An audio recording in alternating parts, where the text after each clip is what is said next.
ABC juice எப்படி செய்கிறதுன்னு பார்க்கலாம். ஆப்பிள் ஜூஸும் பார்க்கலாம் எப்படி செய்கிறதுன்னு.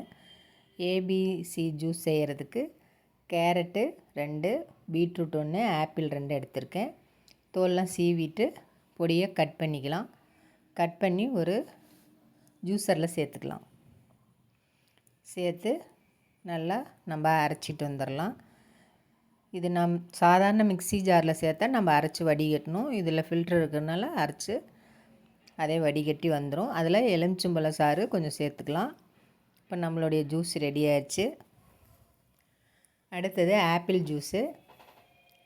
ஆப்பிள் ஜூஸ் ஆப்பிள் 2 எடுத்துருக்கேன். கட் பண்ணி தோல்லாம் சீவிட்டு கட் பண்ணி ஜாரில் சேர்த்திருக்கேன். 1 டம்ளர் பால், 1 ஸ்பூன் சர்க்கரை, கொஞ்சமாக எலுமிச்சம்பழ ஜூஸ் சேர்த்துக்கிறேன்.